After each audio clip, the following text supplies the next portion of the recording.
بسم اللہ الرحمن الرحیم۔ کوئی آدمی سوال کرتا ہے کہ ایک آدمی مسجد کے قریب رہتا ہے اور اس کی دکان بھی مسجد کے قریب ہی ہے، اور وہ اذان دینے کے بعد اپنی دکان پر چلا جاتا ہے اور وہاں لوگوں کے ساتھ گپ شپ میں مشغول ہو جاتا ہے، اور بعض اوقات وہ نماز کے لیے اس وقت میں آتا ہے جب جماعت کھڑی ہو جاتی ہے، اور اس کی بعض اوقات ایک آدھ رکعت بھی رہ جاتی ہے، اور بعض اوقات وقت پر آ جاتا ہے اور آ کر تکبیر بھی کہہ دیتا ہے۔ تو ایسے آدمی کا یہ عمل کیسا ہے؟ تو اصل میں جواب یہ ہے کہ جو آدمی اذان کہے، اذان کہنے کے بعد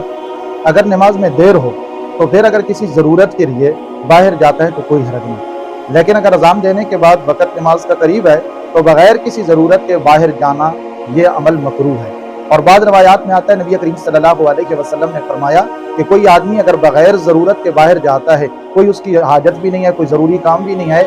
اور پھر واپس بھی نہیں لوٹتا، تو ایسا آدمی منافق ہے۔ تو اس آدمی کی اگر یہ عادت بن چکی ہے تو اس آدمی کا یہ عمل قابل اصلاح ہے، اس کو سمجھایا جائے کہ اذان دینے کے بعد مسجد سے باہر نہ جائے۔ ایک اور مسئلہ ہے کہ کسی آدمی نے پوچھا کہ ایک عورت، اس کا خاوند فوت ہو گیا ہے اور اب اس نے عدت گزارنی ہے، اور اس کے چھوٹے چھوٹے بچے ہیں اور اس کا کوئی ذریعہ معاش بھی باقاعدہ طور پر نہیں ہے، اور وہ ایک سکول کے اندر پڑھاتی ہے، تو اب اگر وہ عدت میں بیٹھ جائے اور پڑھانے کے لیے نہ جائے تو اس کو مانگنے کی ضرورت پڑے گی، اور اسی طرح اس کے برکتوں کا بھی کوئی خاص کسب معاش نہیں ہے، تو کیا وہ پڑھانے کے لیے باہر جا سکتی ہے؟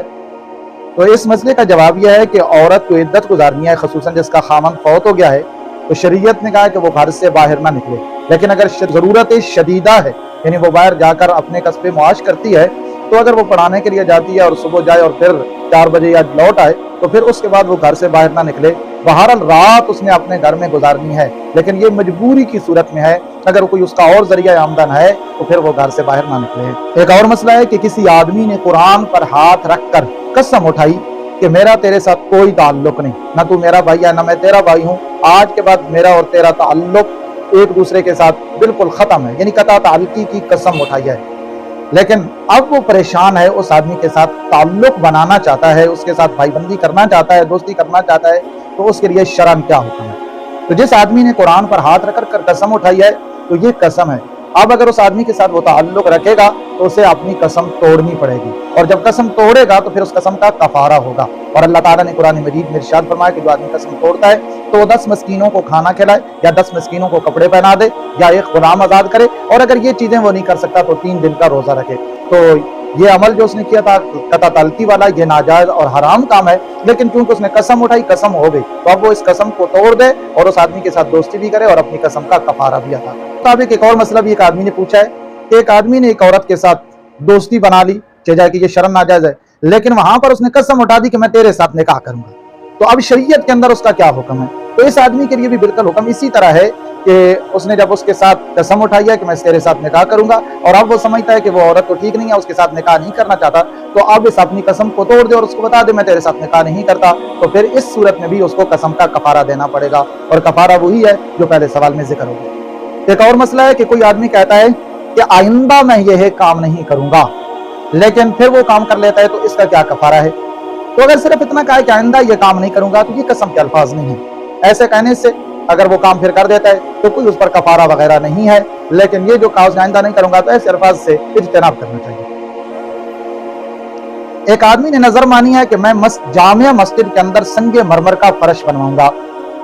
لیکن جب اس نے فرش بنوانے کی نیت کی تو اس کا فرش پہلے ہی جامع مسجد کا کسی آدمی نے بنوا دیا، اب اس کی نظر، وہ اپنی نظر کو کس طرح پورا کرے؟ وہ فرش کو دوبارہ ختم کر کے دوبارہ بنوائے، یہ بھی ٹھیک نہیں ہے، تو اس آدمی کا کوئی شرعی حل کیا ہے؟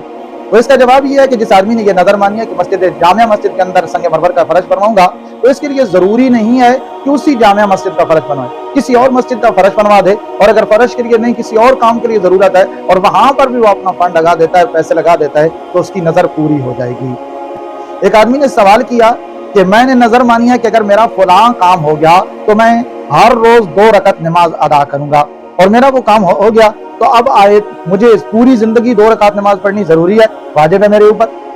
تو اس کا جواب یہ ہے کہ جس آدمی نے یہ نظر مانی کہ میرا فلاں کام ہو گیا اور میں 2 رکعت پڑھوں گا، تو اب اس آدمی کو ہر روز 2 رکعت نماز پڑھنا واجب ہوگی، اور اگر وہ رہ جاتی ہے تو پھر اس کی قضا کرے، اگر ایک دن نہیں پڑھ سکا تو دوسرے دن قضا کر لے، اور اگر وہ پھر بوڑھا ہو گیا کسی وجہ سے وہ نماز پڑھ ہی نہیں سکتا تو جتنی اس نے نظر مانی تھی ان رکعتوں کے اس کا کفارہ ادا کرنا ہوگا۔ جس طرح نماز کا فدیہ ہوتا ہے اسی طرح اس کا بھی اس کو فدیہ ادا کرنا پڑے گا۔